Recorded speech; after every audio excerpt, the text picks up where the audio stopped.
tiene prácticamente solo esta novela editada, Los Juegos Verdaderos, ya que tiene un tema político, social, bastante interesante, ¿eh? Y claro, que ocurrió en el Perú y en toda Latinoamérica este hecho que nos narra él en la novela, ¿no? Que lo basa en un hecho que ha ocurrido en la vida real, pero que le pone, por supuesto, hechos ficticios también, ¿sí? Muy bien, entonces, jovencitos, si no hubiera ficción, pues no habría literatura, ya lo habíamos dicho. Paso a compartir pantalla inmediatamente. Mientras comparto pantalla, ustedes descansan un ratito, ¿sí?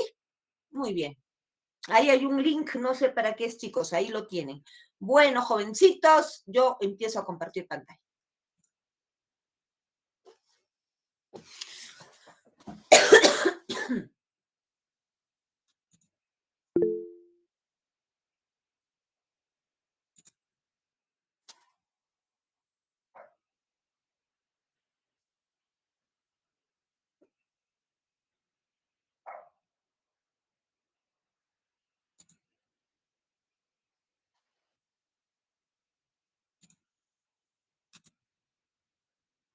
No quiere compartir. ¿Se ve? A ver, chicos. ¿Se ve? Sí, se observa. Ah, ya, Sí, perfecto. Entonces, ahí está. A ver, jovencitos, una recomendación antes de pasar aquí, cierren sus micros siempre hasta que, claro que sí, tienen que ser participativos más bien, o sea, en el sentido de que si yo les digo, por ejemplo, alguna pregunta, algo, ahí sí participan porque yo estoy con el micro, perdón, con la pantalla totalmente en la diapositiva y no los veo a ustedes, no veo lo que escriben, así que cuando pregunte algo traten de abrir el micro, ¿sí? Muy bien, chicos, por ahora, mientras empezamos con la explicación, con el autor, pueden mantener el micro cerrado, ¿ya? Muy bien, chicos, entonces pasamos inmediatamente a seguir presentando la pantalla. A ver, casi la dejo de presentar. Ya está.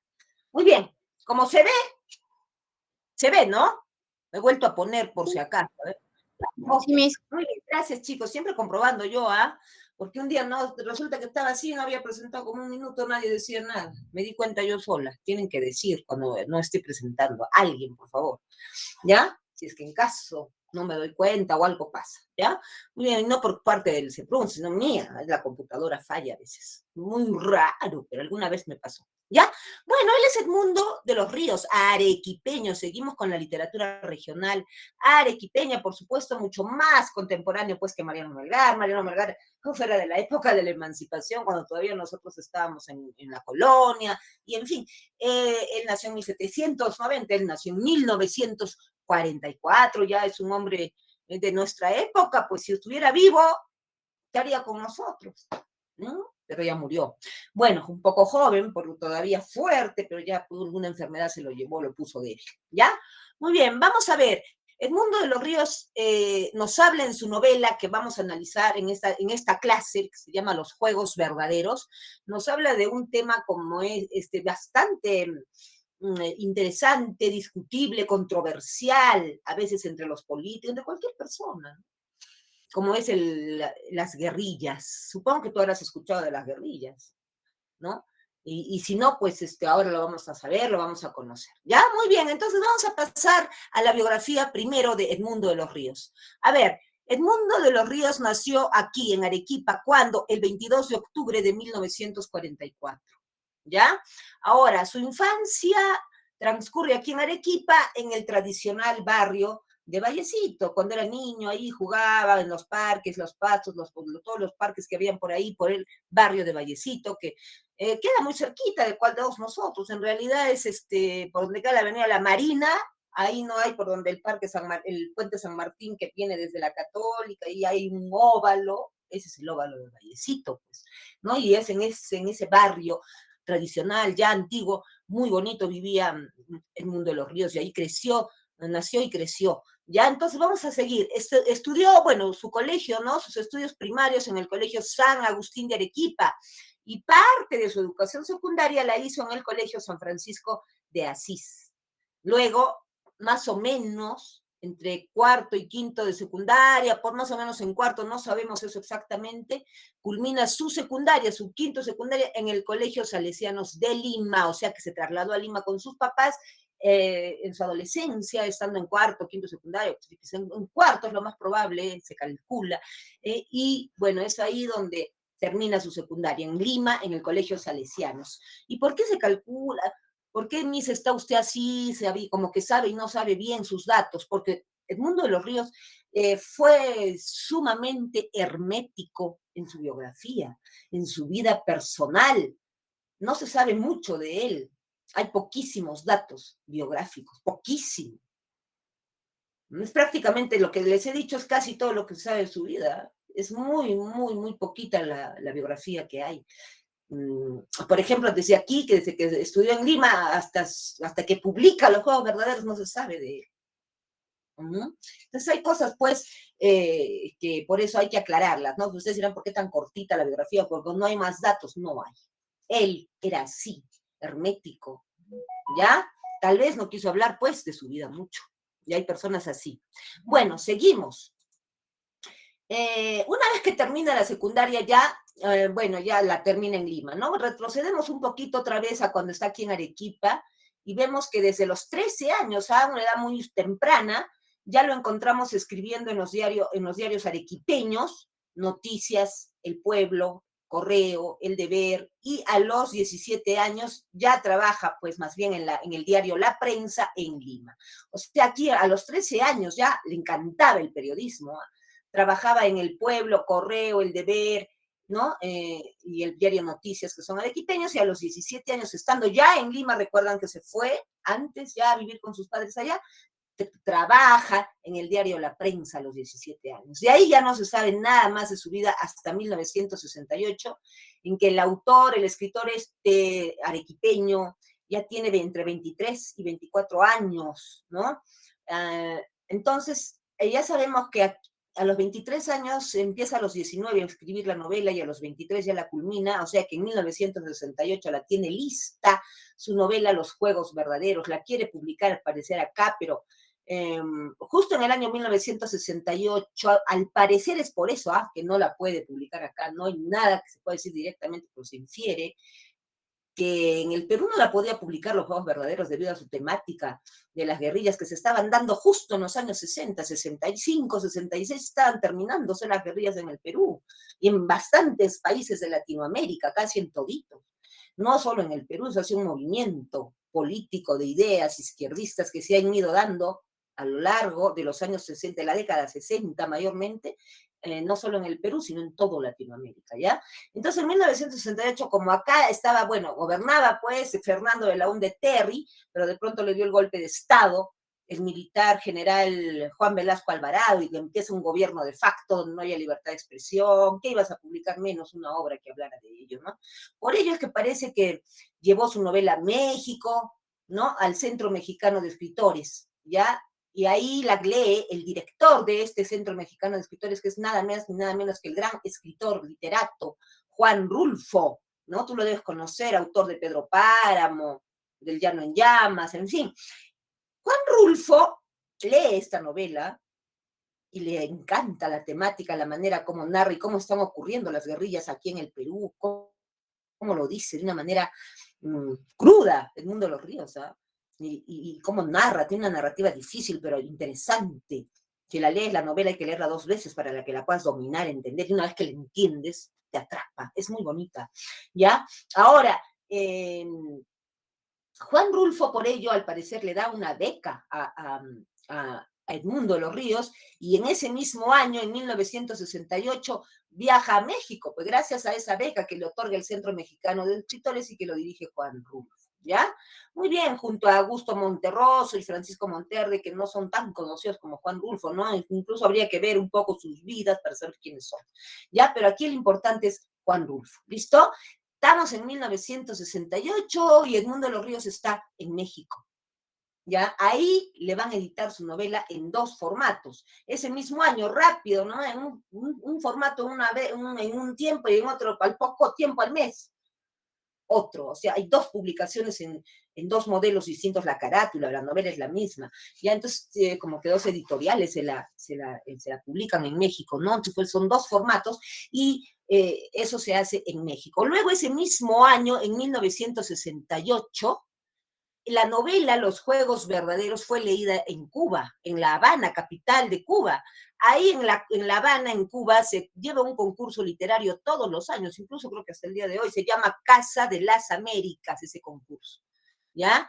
Y cuando leen su novela, bueno, pues le dan una mención honrosa. Si bien no obtuvo el premio mayor, le dan una mención honrosa en este concurso literario, por lo cual también Edmundo de los Ríos tiene que venir a Cuba para, bueno, pues conocer a los que organizaban este concurso, la mención honrosa que le habían dado por su novela Los Juegos Verdaderos, y que también se publicó en Cuba en 1968. ¿Ya? O sea, primerito en México 2 formatos y luego en Cuba ese mismo año, rápido, tuvo 3 ediciones, ¿ya? Muy bien, ahora Juan Rulfo, el director del Centro Mexicano de Escritores, este célebre escritor mexicano, ¿cómo calificó a la novela Los Juegos Verdaderos? Él la llamó así, como la novela que inicia la literatura de la revolución en Latinoamérica, ¿cierto? Porque la verdad yo no he leído ningún autor que hable de las guerrillas, de la revolución de los jóvenes de los 60, que querían tomar el poder e instaurar un gobierno igualitario, donde no hayan diferencias de clases sociales, y para eso había necesario una guerrilla, una revolución, ¿no? De algunos jóvenes que se servían de guerrilleros para enfrentarse al gobierno, pues, y tomar el gobierno. Entonces, eso es un tema bien discutible, que no se habla mucho de él, pero que es importante porque ocurrió, es parte de la historia del Perú y de Latinoamérica, no solo del Perú. ¿Ya? Entonces, chicos, no nos olvidemos cómo la califica Juan Rulfo, como la novela que inicia, exacto. Y yo diría que inicia y ahí se queda, porque la verdad yo no he leído ninguna otra novela o no sé, que te hable así tan directamente de lo que fue la lucha armada o las guerrillas. Ya vamos a ver de qué se trata. Luego, miren, Edmundo de los Ríos vivió en México, ¿no? Desde 1968, como ya les dije, y permanece ahí hasta fines de 1970, o sea, hasta 1979 aproximadamente vive en México, cerca de 11 años, buena parte de su vida está ahí. Y en 1979, por eso dice acá, fines de 1970, 79 aproximadamente, puede ser los 78, 79, ya, regresa aquí al Perú, y se dedica de lleno al periodismo cultural. Ya no escribe nada, se dedica solamente a hacer periodismo cultural en la revista Caretas, que se editaba en Lima, se distribuye aquí también en Arequipa, muy bien conocida. ¿No? Al menos yo tengo ahí varias revistas Caretas, ya no se, ahora no, ya no se edita, hace unos 8 años atrás que no se edita. Bueno, entonces, en esta revista trabaja Edmundo de los Ríos desde 1980 hasta 1994, 14 años trabajando ahí. Ya de ahí más no se sabe nada de él. Ya mantuvo también en silencio muchas partes de su vida, ya muy hermético. Ahora, Los Juegos Verdaderos ya sabemos, ¿no? Apareció publicada por primera vez en 2 formatos en México, y no te olvides que ese mismo año, en 1968, también salió publicada en Cuba, ¿ya? Y en nuestro país, bueno, en nuestro país se realizó la primera edición aquí, en Arequipa, claro, el Mundo de los Ríos es arequipeño, ¿no? La literatura arequipeña tenía que ponerse al corriente con este tema y con ese autor. Entonces, en nuestro país se realizó la primera edición aquí en Arequipa en el año de 1986, o sea, como 17 años, 18 años casi después de que se publica por primera vez en México, ¿no? Y fue publicada aquí por Publi-UNSA, ¿ya? Muy bien, ahora, sabemos que está en Lima, trabajó en la revista Caretas hasta 1944, de ahí no sabemos a qué otras actividades se puede haber dedicado, pero sí sabemos que vivía en Lima con su esposa arequipeña, que se llamaba Teresina Muñoz Nájar, una dama arequipeña con la que vivía en Lima, y visitaba pues siempre su Arequipa, venía por acá, iba por Lima, estaba por acá y por Lima. Bueno, acá Arequipa era pues su tierra natal. Por eso dice acá que con esporádicas visitas a Arequipa, siempre al lado de su esposa Teresina Muñoz Nájar, falleció el 11 de mayo del 2008, ¿no? O sea, hace 13 años más o menos que ha fallecido, 14 ya casi, que falleció Edmundo de los Ríos, ¿no? Debido a una dolencia, una enfermedad que lo aquejaba ya desde el año 2007. ¿Sí? No sabemos, puede ser por un cáncer, ¿qué habrá tenido, no? Entonces es todo lo que se sabe de la vida de Edmundo de los Ríos y bueno, espero que la hayas comprendido. ¿Estás listo para pasar al contexto histórico literario o hay alguna pregunta, jovencitos?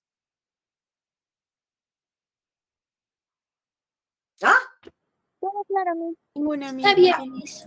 Perfecto, entonces pasamos al contexto histórico literario y acá sí mucha atención porque aquí esto nos va a servir mucho para comprender la novela, los antecedentes que tiene acá, históricos, políticos, sociales, todo, todo. Esto es muy importante, ¿no? ¿Ya? Entonces vamos a ver. Vamos con este primer recuadro, el primero. Espérense un ratito, esta la movemos un poquito aquí y vamos a ir con este primer recuadro. ¿Qué dice acá, no?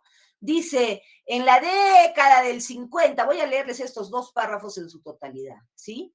¿Ya? Y luego, una vez que los lea, les explico eso y luego sigo explicando. Esa parte es fundamental.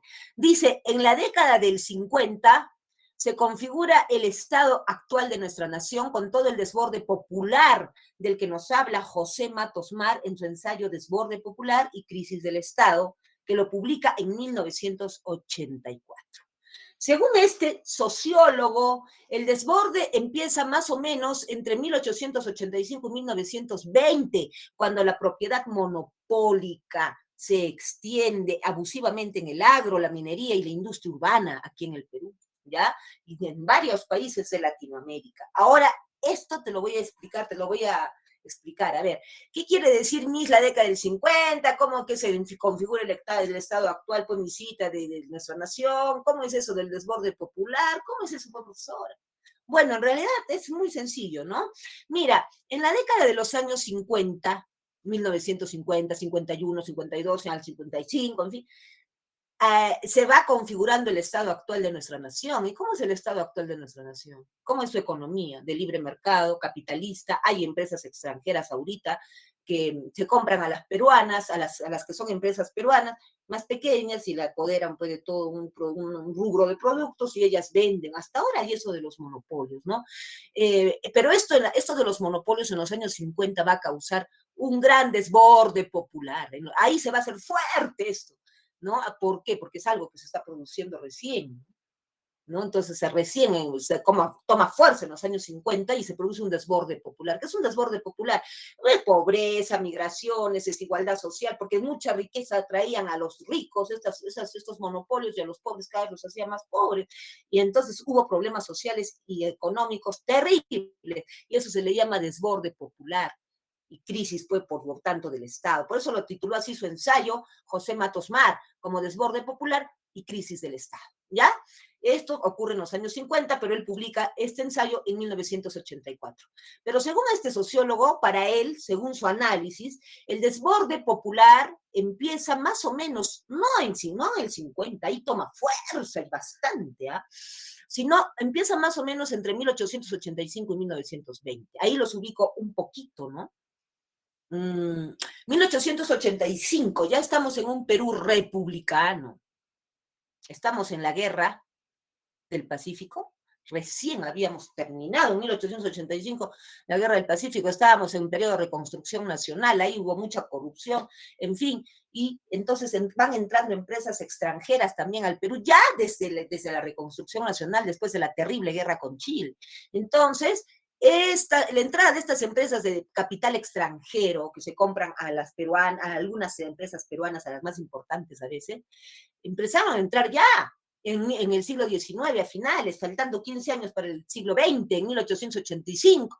Y bueno, pues hasta 1920 en que se da este proceso, es un inicio, ¿ya? Para el análisis que hace él es cuando empieza a entrar ciertos capitales extranjeros. Incluso ya desde antes había, pero aquí se toma fuerza. ¿Y qué pasa en los 50? Ya vamos a ver. Pero ¿qué pasa entre 1885 y 1920? La propiedad monopólica se extiende abusivamente en el agro, la minería y la industria urbana. Pero misita, usted habla, lee, pero no nos explica qué cosa es la propiedad monopólica. Bueno, simplemente, ¿qué es el monopolio? Son empresas, son monopolios. Pero para eso, para que lo comprendas, vamos a componer un poquito la palabra, pues. Mono, uno. Eso significa mono, uno. Polio, si tú lo pones en el griego, poleum, significa vender. Uno solo vende. ¿Qué cosa? Los productos del mismo rubro. Ejemplos, ya, un día yo no tomo, ni tomen tampoco. Pero este es el ejemplo más claro que puedo poner porque es bien fácil de entender, ¿ya? De repente me dicen un día, bueno, me invita un amigo, una amiga, mi esposo, no sé, aunque él no toma tampoco mucho, casi nada. Yo nada, ahora. Antes casi una gotita, una vez al año, yes. Pero suponiendo que me invitan una cerveza arequipeña, ya, qué rico, la comparto. ¿Ya? Y yo digo, yo pienso que le he consumido a la cervecería arequipeña. Bueno, otro día me invitan a una Pilsen Callao y yo pienso que le he consumido a la cervecería Pilsen Callao, que es peruana, era peruana, ¿no? Y luego no sé, un día me invitan a una cusqueña y yo pienso que esa cervecita que me he tomado cusqueña le consumió pues, a la empresa peruana después de la cervecería cusqueña, pero no es así. No he consumido ninguna, ya no son peruanas. Ya ahora esas cervezas ahorita las distribuye Bacus, que es una transnacional de capital extranjero que se compró la cervecería arequipeña, la cervecería Pilsen, la cervecería, al menos las principales, ¿ah? Que sí que no queda ninguna de cervecería peruana, deben quedar Garza Real, creo que por ahí hay algunas cervecerías peruanas chiquitas, pero no tienen gran capital. Entonces, eso es un monopolio. Una sola empresa vende todas las cervezas, casi las más importantes, las más poderosas, hasta se apoderó. ¿Y por qué? ¿Quién permitió eso? Los gobiernos del Perú empezaron por el libre mercado, ¿no? Ya desde 1885. Ahora, esto de los monopolios, de las empresas monopólicas, sobre todo en la minería, y en la ciudad también hay empresas monopólicas, pues depende de qué rubro sea. Puede ser pues, empresas de telas, que en los años 50, 60 eran bastante poderosas, de telas, ¿no? Después se fueron incrementando así muchos monopolios que compraban empresas peruanas, ¿no? Y bueno, así se apoderaron de nuestros capitales y de ellos dependía la economía del país. Antes de los 50 esto era más combinado por el gobierno peruano. ¿Teníamos empresas extranjeras? Sí, pero el gobierno peruano primaba el capital, reinaba, era mayoría en el capital. Ahora ya, a partir de los 50 no. Entra Manuel Odría en 1948 a gobernar el Perú, lógicamente con un golpe de Estado militar también, y entonces pues en los 50 él permite este libre mercado, que hasta ahora es el modelo económico que tenemos hasta hoy, ¿ya? Y bueno, pues es cuando se produce este ingreso de los monopolios al Perú con fuerza en los años 50, 1955, 55, 56, 52, qué sé yo.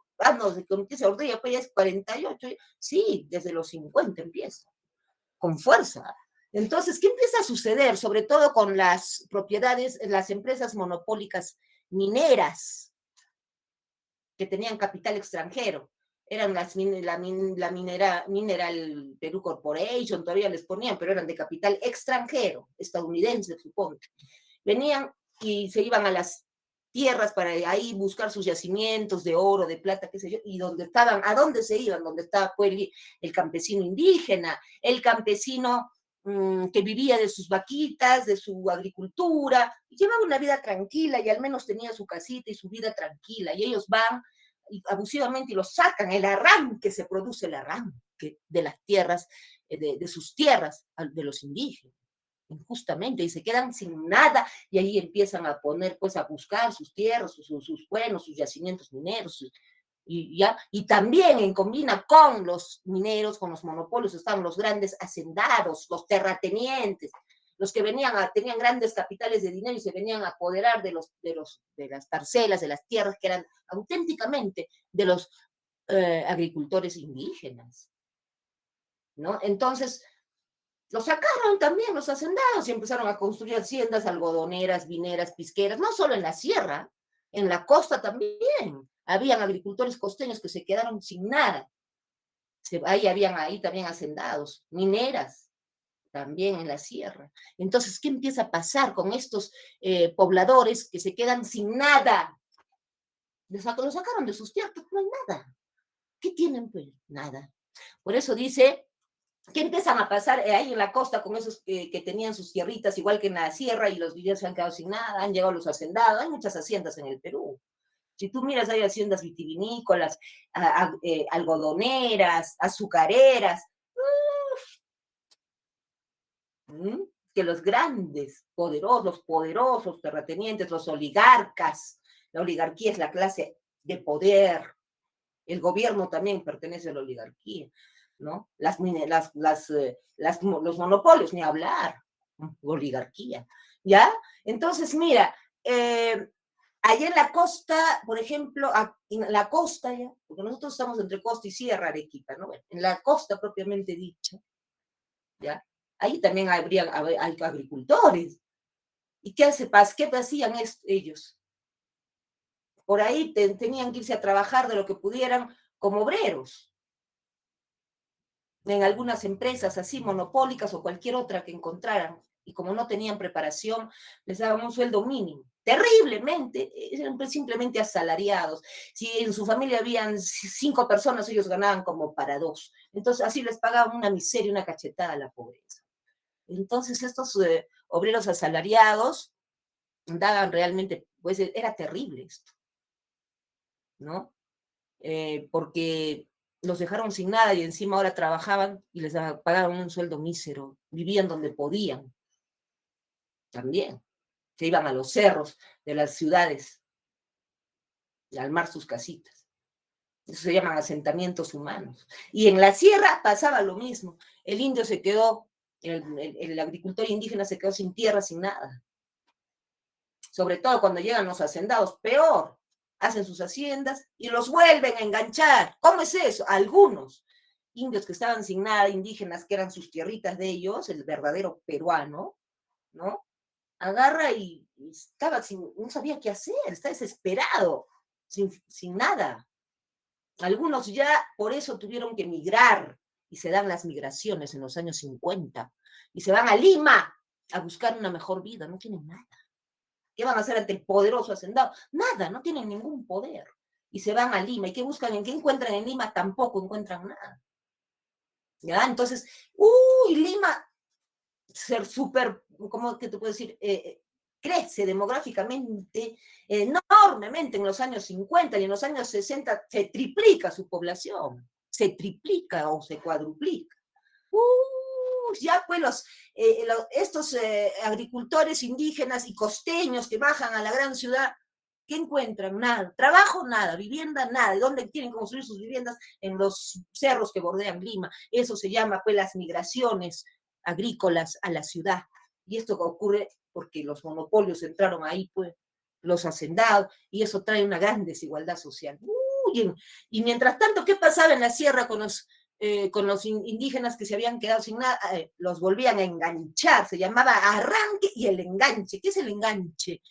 El hacendado ya ha creado, que tiene ahí sus hectáreas de lo que eran las tierras de los indios, de los agricultores indígenas, que son nuestros verdaderos peruanos, gracias a ellos comemos, ¿no? Entonces, ellos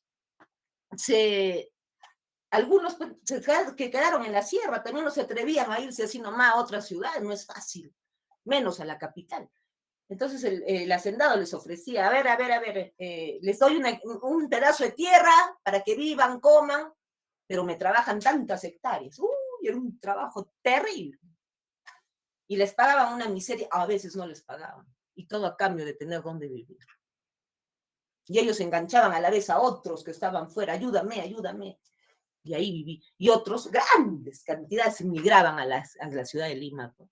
Y se produce una gran desigualdad social, terribles injusticias. A ver, Lima, ¿qué hacía la gente que vivía en los cerros? ¿Qué hacía? ¿Cómo vivía? Tiene que construir su casa de lo que puede, de calaminas, de lo que tiene que encontrar, baja a buscar maderas, pedazos de maderas, de lo que puede, y no hay agua, ni luz, ni desagüe, ni nada. ¿Y de qué trabajan? ¿De qué viven? Tienen que ir a vender un subempleo, tienen que vivir de vender caramelos, lo que puedan. Entonces esto es terrible, allá eso se llama pues desborde popular, desborde de la población, pobreza, desigualdad, y la clase media se queda enganchada, no puede ser estancada, ni no puede avanzar, no puede crecer más. Todo se detiene acá. ¿Por qué los monopolios se apoderan? Que los ricos los hacen cada vez más ricos y a los pobres cada vez más pobres, y la clase media estancada. Entonces hay un desborde popular terrible en los años 50. Ay, ¿dónde estoy? Acá. Ya, por eso dice acá, Ya esto ya te lo he explicado, pero acá dice, ¿no? Aparecen en las ciudades de la costa, como Lima, ¿no? Ica, qué sé yo, otras ciudades, la misma Arequipa. Los obreros asalariados también empezaron a poblar Arequipa en menos cantidad. La que superpuebla es Lima. Lima es la que, ahí se va casi todos los migrantes se van a Lima, ¿no? Entonces aparecen en la ciudad de los obreros asalariados, ¿no? También en las áreas ocupadas por el capital monopólico. O sea, claro, en las mismas lugares donde ponían los monopolios, habían empresas monopólicas, ahí también los empleaban a los obreros que los sacaban de ahí, a los agricultores costeños, y les decían, a ver, trabaja acá, y les daban un puestito de obrero y un sueldito así miserable. Entonces, era terrible este abuso. Y los campesinos indígenas son arrancados y luego son puestos por el enganche otra vez, ¿no? De sus comunidades y expuestos a una relación social y cultural con el blanco, de enfrentamiento, de choque, ahí se da un indigenismo, por ejemplo, se va dando un indigenismo en la literatura.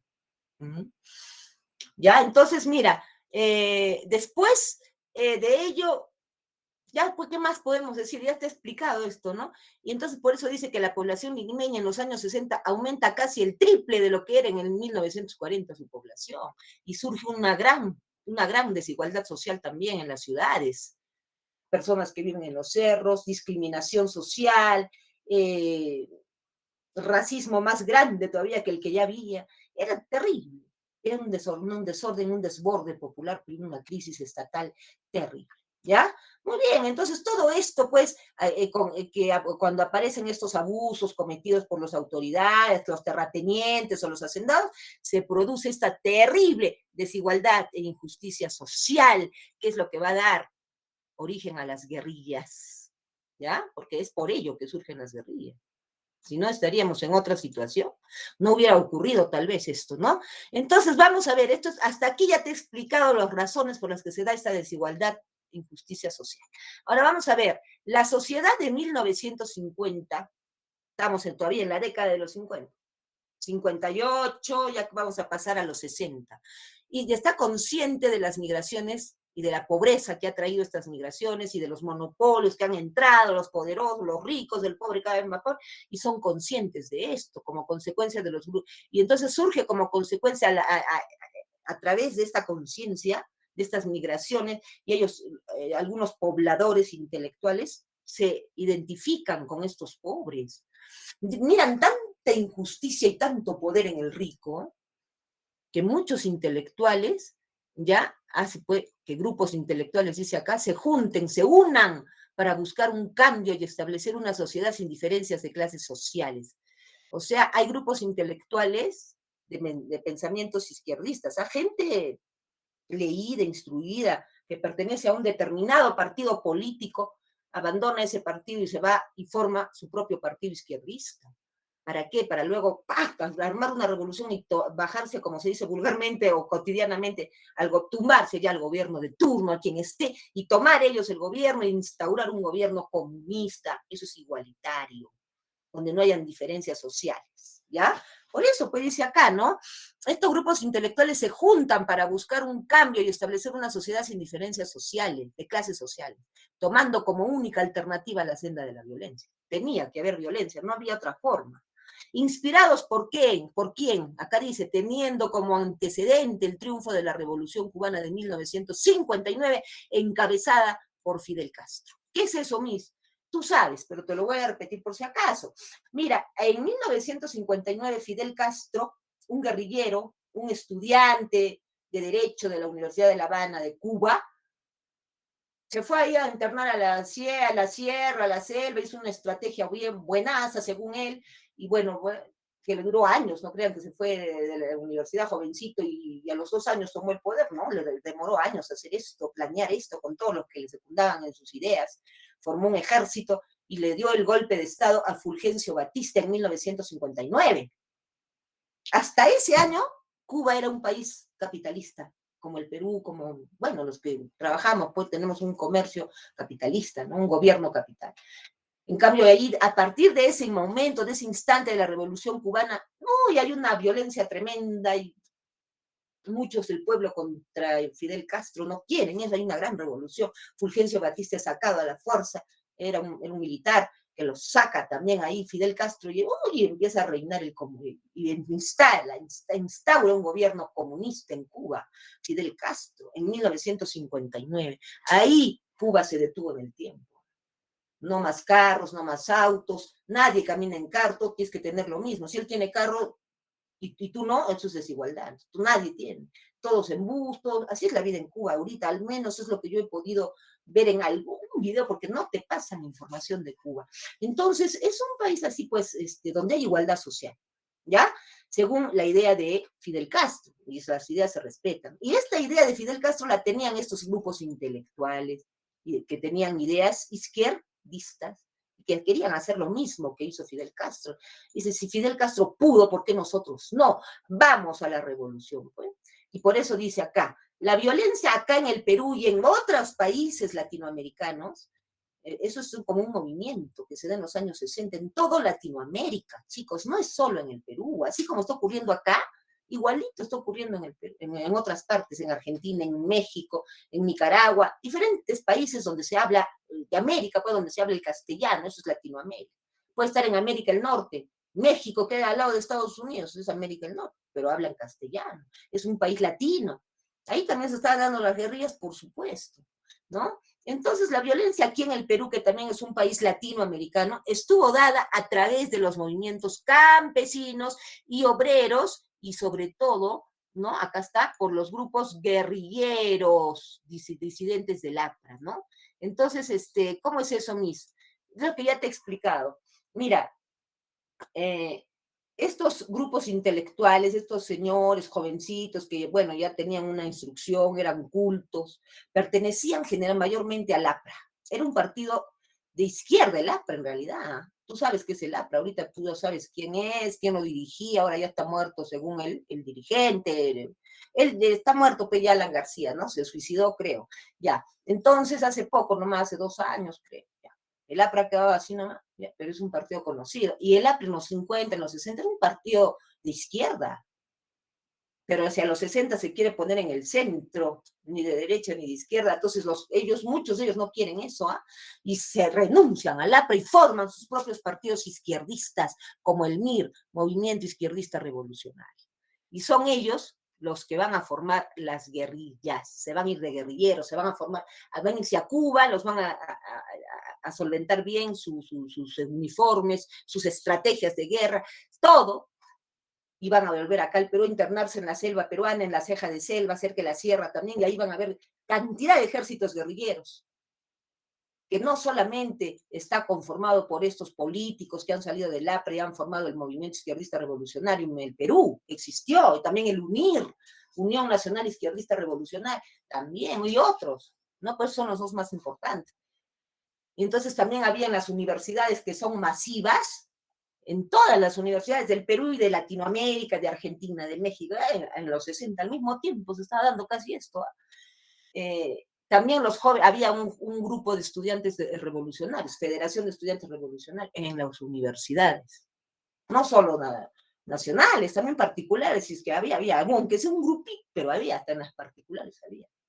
Entonces, de ahí empiezan estos jóvenes a imbuirse de estas ideas izquierdistas, a tomar dolor del dolor ajeno, de ese desplazado y de ese rico. Dicen qué inhumanidad, qué desigualdad, y esos jóvenes también quieren ir a la revolución, quieren estar en el gobierno y poner un gobierno igualitario. Muchos de las universidades empiezan a salir de las aulas y se van de guerrilleros a la selva y forman un ejército guerrillero. Ahora no quiero que las universidades se quedaron vacías, no, pues, no, obviamente, así sea uno que salga de tu aula, de repente si hubiera estudiado en los años 60, la universidad, no sé, de repente yo veía un compañero, me imagino yo que era así, según lo que me cuenta mi papá, él sí era un universitario en los 60, mi papá. ¿Mm? Ya, entonces él me dice, sí, a veces venía un compañero, no venía. ¿Y por qué? No sé, nunca me quiso decir, ahora entiendo que puede ser. Ya nunca más regresaba un compañero. Porque se iba de guerrillero, pues tenía esas ideas. Ahora, todos hacían lo mismo. No, eran pocos, pero esos pocos eran miles, porque las universidades son masivas. Y entonces no solo los universitarios, también algunos campesinos que ya tenían sus sindicatos, que se habían alzado contra algunas fuerzas de gobierno, algunas autoridades, ya también se unían a las guerrillas. No eran militares, eran civiles, pero que tenían pues, una formación por un cabecilla que se iba, por ejemplo, el fundador del MIR, aquí en el Perú fue Luis de la Puente Uceda, que pertenecía al APRA, renunció al APRA, formó el MIR y él se fue a formar a Cuba, bueno, a Cuba, y ahí lo arman bien, le enseñan estrategias de guerra, se va con otros compañeros, y ellos encabezan pues, un grupo guerrillero grande, y a ese grupo se le unen varios, y luego así como ese surgen un montón de ejércitos guerrilleros, ¿ya? Que se quieren enfrentar al gobierno y quieren implantar un gobierno comunista, tomar ellos el poder e implantar un gobierno comunista en el Perú. Y esto se logró hacer, que se llegó a hacer, ¿no? La revolución no triunfó acá como en Cuba, ni en ninguna parte de Latinoamérica, ni en México, ni en ningún sitio. Entonces, Miltier, ¿por qué? ¿Por qué? Porque justamente la revolución cubana fue ya le había dado el antecedente a todos los gobiernos. Decían, estos grupos izquierdistas que de los que están saliendo del APRA y que se están formando el MIR, estos se van a ir igual que Fidel Castro, van a hacer lo mismo. Entonces los gobiernos ya toman sus precauciones, hacen mazmorras, celdas ahí en cantidad escondidas, pero celdas, terribles celdas, oscuras, medio oscuras, donde encerraban a los guerrilleros, a los que atrapaban, también el gobierno mandaba a los que estaban ahí en la en la selva, mandaban pues, también sus ejércitos para que se enfrenten a los guerrilleros, a emboscar a los guerrilleros. Y los guerrilleros también sabían que tenían que irse a atacar al gobierno de frente un día y tomarlo, pero esto lo estaban ya evitando los del gobierno, porque ya tenían el antecedente de Fidel Castro. Por eso tampoco el gobierno lo permitió y no llegó a triunfar la revolución aquí, en ninguna parte de Latinoamérica. ¿Ya? Muy bien, entonces estos son los hechos que anteceden a esta novela para poder comprenderla a los juegos verdaderos. ¿Qué buscaban ellos, estos guerrilleros? Un gobierno popular, la expulsión de los monopolios, que eran el capital extranjero, no les gustaba eso, una revolución agraria, o sea que haya igualdad en el agro, que no sean así olvidados, ¿no? Que haya revolución también en el agro, que todos se enfrenten y que haya una revolución al final y que todos seamos iguales, ¿no? Y al final, cuando se logre esta igualdad, eh, propugnar una amistad con todos los países del mundo, ¿ya? Ser amigables, bondadosos, ¿ya? Pero primero tenía que haber lastimosamente, esta violencia para lograr lo que ellos querían. Pues. Ahora, entonces, por ello la literatura cambia su temática un poco. Sigue el indigenismo, ¿ah? Casi hasta fines del siglo XX con Manuel Escorza, si bien es Ciro Alegría, Garguera son los representantes del indigenismo, también sigue ahí en el neoindigenismo Manuel Escorza, eso sí, pero a la vez surge otra corriente literaria que se llama el realismo urbano, la literatura urbana que habla ya del marginado que vive en la ciudad de Lima, en los cerritos, que ya posteriormente se van a formar pueblos jóvenes, luego así, pueblos jóvenes y luego pueblitos como el Agustino en Lima, Villa El Salvador, que son pobres, muy pobres. Y han sido antes cerritos, ahora se han desarrollado. Entonces la ciudad, pues ya es temática de la ciudad, eso se llama realismo urbano. ¿A esa corriente literaria pertenece Edmundo de los Ríos Mis? Sí, pero digamos que no en forma directa. Tú no puedes decir, Edmundo de los Ríos es realista urbano y ya, no. Porque también, bueno, tiene influencia el realismo urbano, sí, porque en su novela habla de la ciudad, que describe la ciudad, no te habla, te habla de la gente que está pobre, bueno, en las ciudades también, bueno, sí, pero también te tiene influencia de un realismo puro, de un realismo literario puro, que te narra los hechos con tal frialdad que te parecen, dentro de una ficción que te parecen verdaderos, que te parecen reales, porque se basa en la historia de cómo sufren los guerrilleros, cómo se surgen los enfrentamientos entre el gobierno y los guerrilleros en la selva, en la ceja de selva, en fin, en esos lugares donde estaban ellos, ahí internados los guerrilleros. Entonces es algo que te narra pues, con realismo también. Entonces tiene influencia del realismo urbano, que es una corriente que surge ya desde los años 60, luego incluso de los 50 surge. Entonces, después más del realismo puro también tiene influencia y del vanguardismo. ¿Y por qué del vanguardismo? Porque el vanguardismo es una corriente literaria que rompe con todo lo establecido. Tú sabes, por ejemplo, Vallejo es el que inicia prácticamente el vanguardismo en el Perú, César Vallejo, con su poemario Trilce. ¿Trilce existe? ¿Es una palabra que existe? No. Surge de triste y dulce. De ahí forma trilce. Pero eso no existe en el diccionario. ¿Y cómo va a poner el nombre que no existe en el diccionario? No importa. Los vanguardistas rompen con todas las reglas, las que están en el diccionario. Todas crean palabras, se inventan palabras. Y el mundo de los ríos a veces usa palabras en esta novela que no hay en el diccionario. Entonces también tiene un estilo vanguardista en su escritura. ¿Ya? 3 corrientes literarias que influyen en el mundo de los ríos, entonces, ¿no? Realismo urbano, realismo puro y vanguardismo. Bueno, hasta aquí, chicos, dime cómo le fue, porque voy a entrar ya al análisis de la novela. Ya, muy bien, gracias. Pero ¿sí he entendido? ¿No hay preguntas hasta aquí? Mami.